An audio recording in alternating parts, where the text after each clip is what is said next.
What you are looking at is the Commemorative Air Force's Curtiss Helldiver. This is the last remaining airworthy example of this aircraft from World War II. They built 7,140 of these aircraft. There are only 5 remaining in the world.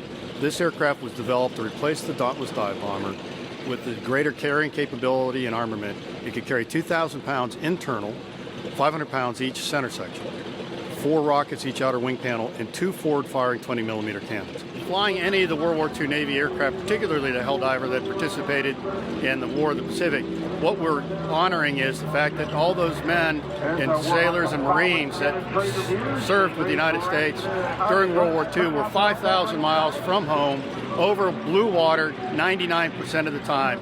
No sight of land anywhere. These are young men that didn't know the oceans from a lake in the middle of the Midwest. And they sacrificed, and their families sacrificed, for the war effort to keep this country free.